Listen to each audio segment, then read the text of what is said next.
मैं आपसे सवाल पूछता हूं, आपके साथ ऐसी हरकत हुई, आपकी बहन को अगर कोई रोज मारता है, आपका बहनों भी रोज परेशान करता है, लाल पीला करता है, शराब पीता है, जुआरी है, तो आप क्या बोलेंगे बहन को?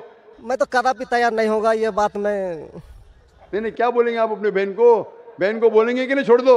नहीं, तुम जाओ उसके कदमों में जाके पड़े रहो। वो कदमों में ही मारता है उसको। कदमों में ही तुम मर जाओ, कदमों में ही मर जाओ। तो क्या ये इंसानियत है? अगर पति के द्वारा मारे जाते हैं तो जन्नत का हकदार हो सकते हैं। ये किधर लिखा है?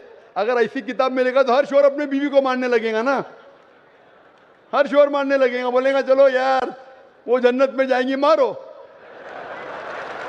नहीं तो हम तो बता रहा हूँ सर कि एक दो भाई तथ्य साहब, जितनी नाइंसाफी औरतों पे हो रही हिंदुस्तान में, उसकी वजह ये है, उसकी वजह ये है कि हिंदू औरतों पे जब नाइंसाफी होती है वो चुपचाप सहन करती है। क्यों?